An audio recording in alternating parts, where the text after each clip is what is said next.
Kembali lagi ke channel Joni Waru. Jadi kawan-kawan, saya udah sekitar 3 bulan nggak upload video. Nah, kali ini saya upload video lagi. Saya buat program namanya Open atau omongan penting. Jadi ini Open satu, hashtag satu, omongan penting yang pertama saya buat di program Open di channel saya. Jadi saat ini saya akan coba bahas apakah harga karet itu akan naik lagi atau tidak. Lalu apa sih yang membuat atau yang menyebabkan harga karet di Indonesia kemudian anjlok. Oke, sebagaimana kita ketahui bahwa harga karet di Indonesia itu lagi anjlok ya. Sekarang mungkin posisi 5.000 bahkan 4.000 di kalangan petani per kilonya. Nah, ini sangat-sangat menyusahkan, membuat pertumbuhan ekonomi di kalangan petani yang karet itu menjadi mandek. Nah, apa penyebabnya sih? Salah satu penyebabnya adalah ditemukannya karet sintetis, karet pengganti atau barang substitusi yang bisa menggantikan peran atau fungsi dari karet itu sendiri. Ya, sebagaimana kita ketahui bahwa India dan Cina adalah negara terbesar dalam hal importir karet. Nah, sekarang mereka sudah menemukan karet lain yang bukan berasal dari karet alam itu untuk menggantikan fungsi daripada karet alam sendiri, sehingga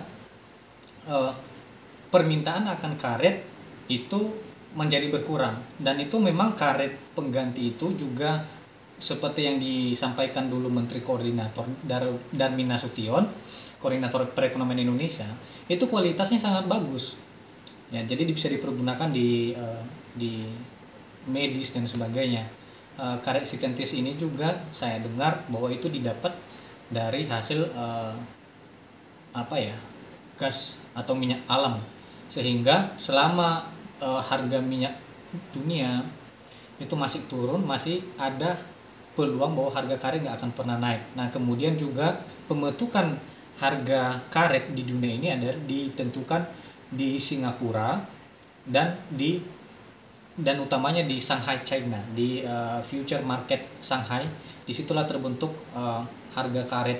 Jadi bukan ditentukan oleh Indonesia sebagai salah satu negara penghasil karet, apakah Thailand, Vietnam dan sebagainya atau Malaysia, tapi ditentukan oleh Cina, Singapura dan Jepang, sehingga kita ketahui bahwa ternyata negara kita tidak mempunyai kekuatan untuk menentukan harga karet.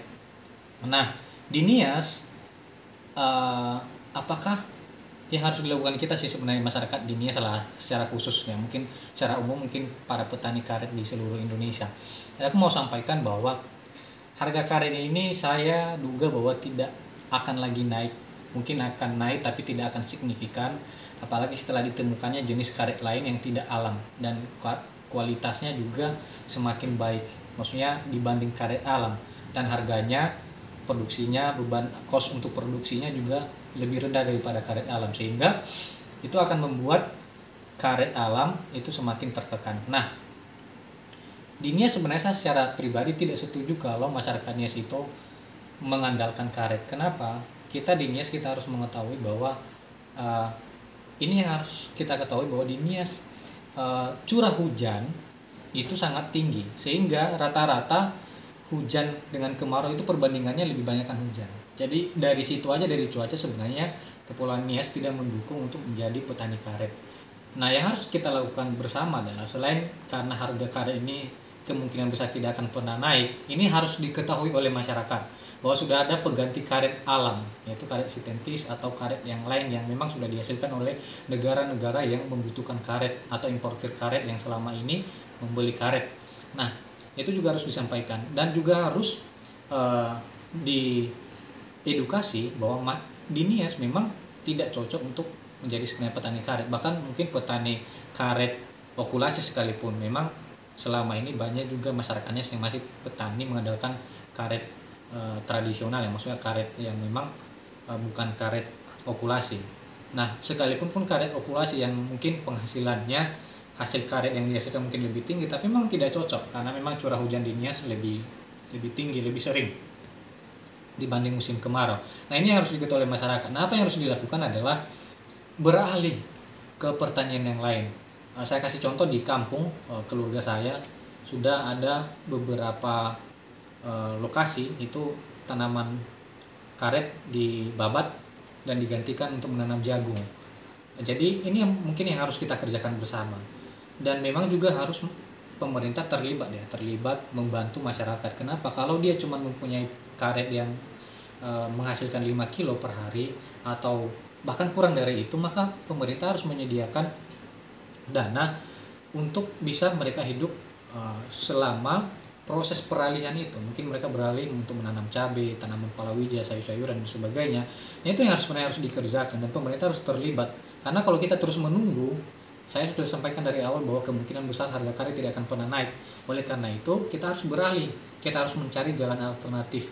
Oleh karena itu, mari saya dorong pemerintah juga mulai dari sekarang merencanakan bagaimana mendukung proses peralihan petani-petani karet ini, mendampingi mereka dan memberikan edukasi bagaimana bercocok tanam yang lain yang benar, sehingga masyarakat Nias bisa kembali lagi bangkit secara ekonomi ya.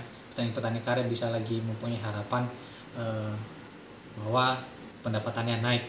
Mungkin seperti pisang contohnya, didorong untuk bertanam pisang, namun dalam prosesnya kan dia membutuhkan waktu untuk sampai menghasilkan buah. Nah, oleh karena itu dibutuhkan dana subsidi dari pemerintah untuk membantu masyarakat yang memang hanya mengandalkan atau luas tanahnya tidak seluas masyarakat yang lain atau keluarga yang lain.